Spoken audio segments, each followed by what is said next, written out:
Alright, let's get straight to it. There's some serious tension brewing between former President Trump and Senator Mitch McConnell, and it's causing major waves in the GOP.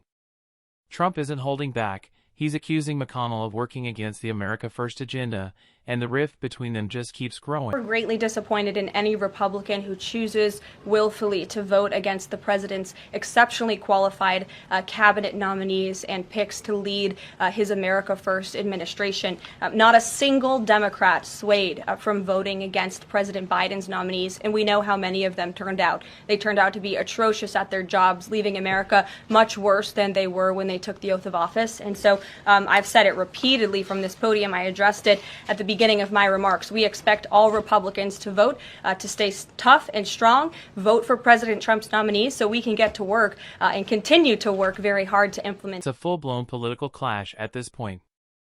McConnell has been voting against key Trump-backed nominees, including the highly debated RFK Jr., and it's only adding fuel to the fire. Very significant defection here in the United States Senate. That was Republican Mitch McConnell, the former GOP leader, someone who just put out a scathing statement about RFK Jr.'s views about the issue of vaccine. I'm going to read you part of it, Pamela. He said that he noted that he's a childhood survivor of polio, and he talked about how vaccines have saved millions of lives around the world. He said that he will not condone the relitigation of proven cures, and neither will millions of Americans. He goes on to say that referring to Robert F. Kennedy Jr., a record of trafficking in dangerous conspiracy theories and eroding trust in public health institutions does not entitle Mr. Kennedy to lead these important efforts, referring to efforts to try to treat illnesses and disease. He goes on to talk about the efforts to try to deliver on vaccines. He says Mr. Kennedy failed to prove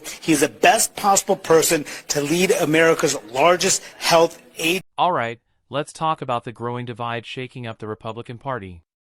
Former President Trump and Senator Mitch McConnell are locked in a battle that's bigger than just politics. It's a fight over the future of the GOP. Trump is calling out McConnell for standing in the way of the America First agenda, and the tension is only getting worse. But before we dive deeper, if you love content that breaks it all down and keeps it real, hit that subscribe button. Go on, I'll wait. Done? Welcome aboard. Now, let's get back to it. This isn't just a personal feud. It's a major ideological clash that's redefining the Republican Party. McConnell represents the old GOP establishment, rooted in traditional conservative values. Trump, on the other hand, is leading a movement that's shaking up the status quo. The question now is, which vision will win? One of the biggest flashpoints? McConnell's vote against RFK Jr. You might think, it's just one vote, but it's a big deal. McConnell opposed RFK Jr. over his controversial vaccine views, calling them dangerous. Some say it's a principled stand, considering McConnell's personal history with polio and his strong pro-vaccine stance. But others argue there's more going on, maybe even a strategic move to curb Trump's influence. Trump supporters aren't staying quiet. They accuse McConnell of actively undermining the movement that got Trump elected in the first place. And it's not just RFK Jr., McConnell also voted against other key Trump-backed figures like Tulsi Gabbard, signaling deeper divisions within the party. Bottom line? This battle isn't just about individuals, it's about the soul of the Republican Party. And with Trump gearing up for a political comeback, the stakes couldn't be higher. Stay tuned, things are only heating up. This version keeps it tight, engaging, and natural while making sure the key points are clear. Let me know if you want any tweaks. From Kentucky, and I've got to say, Mitch McConnell's no vote on Tulsi Gabbard's nomination is a disgrace. This isn't about what's best for the country. It's about clinging to the same old political games.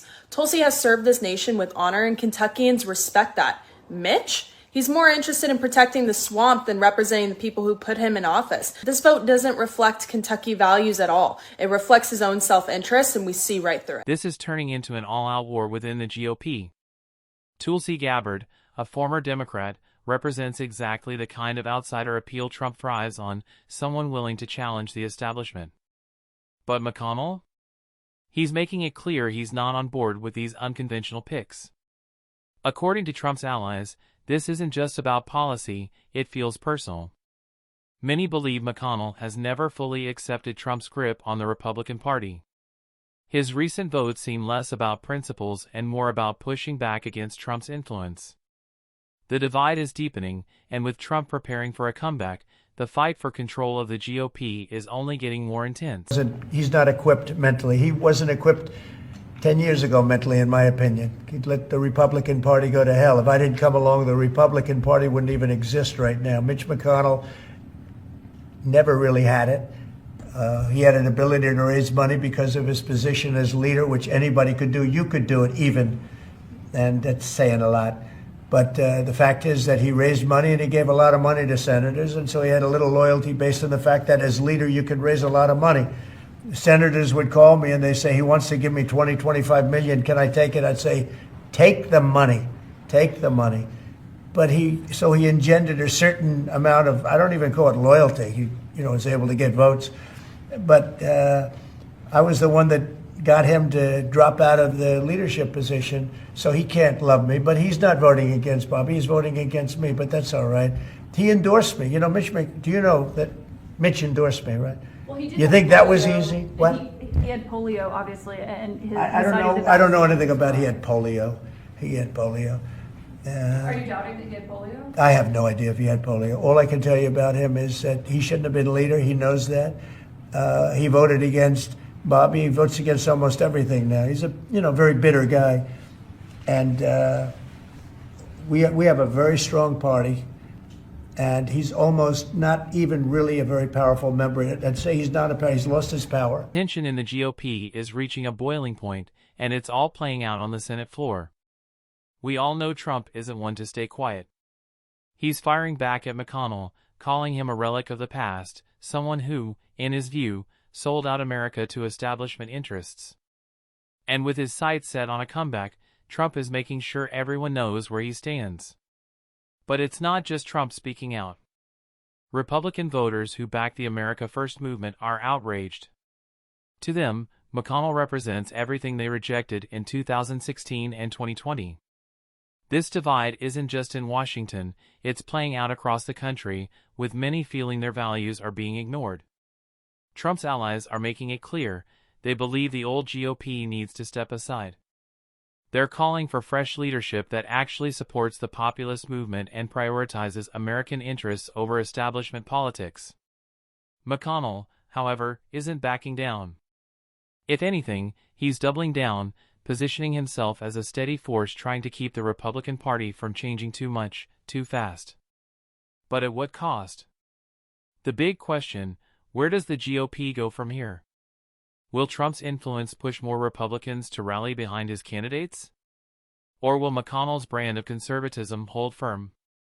One thing is certain, Trump isn't letting up. He's framing McConnell's opposition as a betrayal, using every move to fuel his base's